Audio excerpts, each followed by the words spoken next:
From KUNC and the NPR network, this is In The NoCo. I'm Erin O'Toole.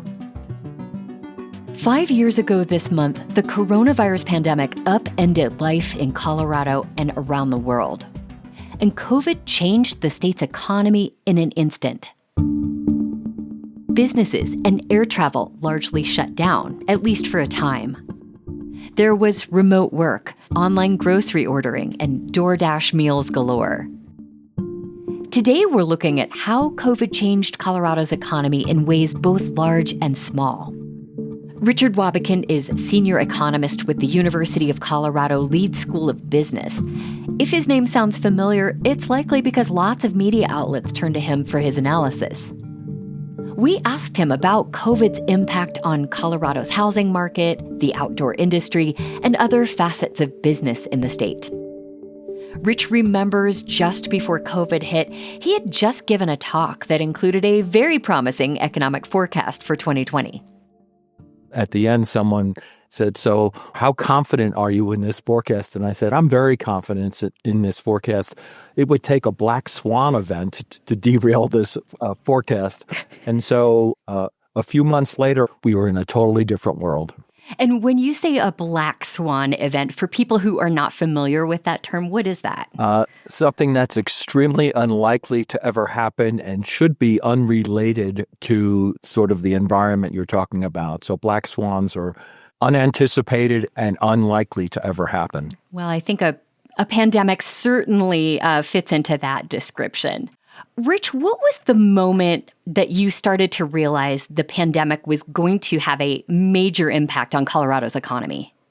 You know, I've been thinking about this, and I think the very first time that it sunk in was when we sent all the students away from the campus, and we had basically shuttered the restaurants in downtown Boulder and all over Colorado. Yeah. And just seeing what appeared to be a ghost town in the middle of what would normally be a semester. And at that point, I just said, this is going to be pervasive. People can't be going to work. You're not going to have the restaurant industry. You're not going to have all of that spending. And it's bound to have a really big impact on the overall economy. How did life during the stay-at-home orders change what Coloradans spent their money on? Well, our economy in general is about 60 to 65% of our consumption is on services.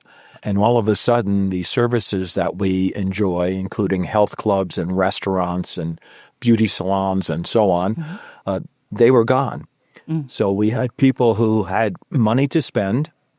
At first, they weren't sure they were going to have money to spend, but we started sending them checks in the mail and so on. And they had money to spend, and they wanted to spend it on something, and they were confined to their homes. So we saw a very big shift to the goods economy, goods versus services. Well, I joke about this, but, you know, the trampolines were in everybody's yard down the block. People started buying RVs, and raise your hand if you can't see an RV in your neighbor's driveway. And people just started spending it much more on goods because they couldn't use it on services, including travel services. Right. You know, people spending money on RVs and trampolines, maybe spending more time outdoors, that seems like something that would benefit Colorado's outdoor economy.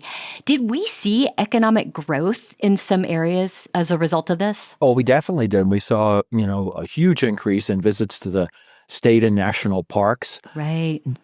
But offset with the fact that hotels and restaurant types of business, sort of dropped off. But on the other side, which is a significant side, we have a very, very strong tech sector in the state. And there was a huge demand for tech services and tech support around the emerging technologies.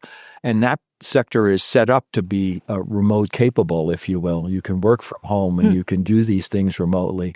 So that was a really big benefit for the state. And we know a lot of people moved to Colorado once remote work began and they were able to work from anywhere. What effect has that had on the state's housing market? Well, it's very interesting. The housing market in the first, 2 or 3 years after COVID, the prices just escalated dramatically. And, we were in a low interest rate environment and people could work anywhere and be anywhere. And so it put a lot of pressure on housing prices in the state. Well, Rich, bottom line, is Colorado's economy better off today than it was before the pandemic started in 2020? So there's a small caveat here. The last year has not been, 2024 was not a strong year for the economy, for the Colorado economy. But we had gone through a very, very strong run the prior 15 years. And even post-COVID, we were one of the leading states in the country in terms of the recovery, attributable to what I mentioned earlier, a lot of that ability to do remote work and to do high-tech kind of work. And we had very strong growth in that sector. Sure. So are we better off? Yes, we're better off than we were pre-COVID. We're at, very similar unemployment rates. Our income levels have risen substantially. The only I guess, area where I would say there's still some concern is housing prices continue to escalate post-COVID, and that's made affordability a continuing issue in the state. I have to say that kind of surprises me. I didn't know there could be a sort of a silver lining. Can other states say the same thing? Not every state can say that. The U.S. as a whole got back to prior employment levels within a little over 2 years. But there were quite a number of states that had lower employment levels 3.5, 4 years out. They've only just recently gone past their pre-COVID numbers. Colorado was a leader in terms of that part. And we have, substantially more people in the workforce, substantially more people working, 8th highest per capita income in the country. I mean, the state's done well. Richard, I am curious to know what you and your fellow economists learned from the pandemic. As you look back, what stands out to you about how Colorado's economy was able to weather this once-in-a-lifetime event?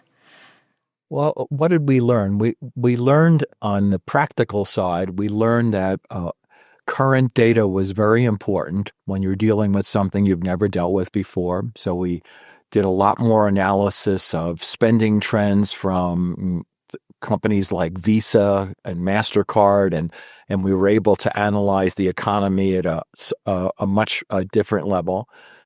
I think we also learned that government stimulus worked in terms of the economy not going into a complete hole permanently. Right. And we also learned that you could do too much of it in terms of the inflationary impacts that ultimately had a few years down the line.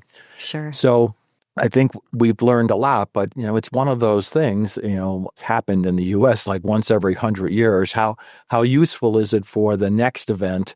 I'm not 100% sure, but we'll find out. Richard Wabikin is senior economist with the Leeds School of Business at the University of Colorado Boulder. You can read more in our show notes and at KUNC.org. By the way, every interview we publish is available as a podcast, which makes it easy to catch up if you missed an episode, like our discussion of how harsh immigration policies could impact Colorado's construction industry. Find all our episodes at KUNC.org or wherever you like to listen to podcasts. That's it today for In The NoCo. I'm Erin O'Toole. Thanks so much for listening.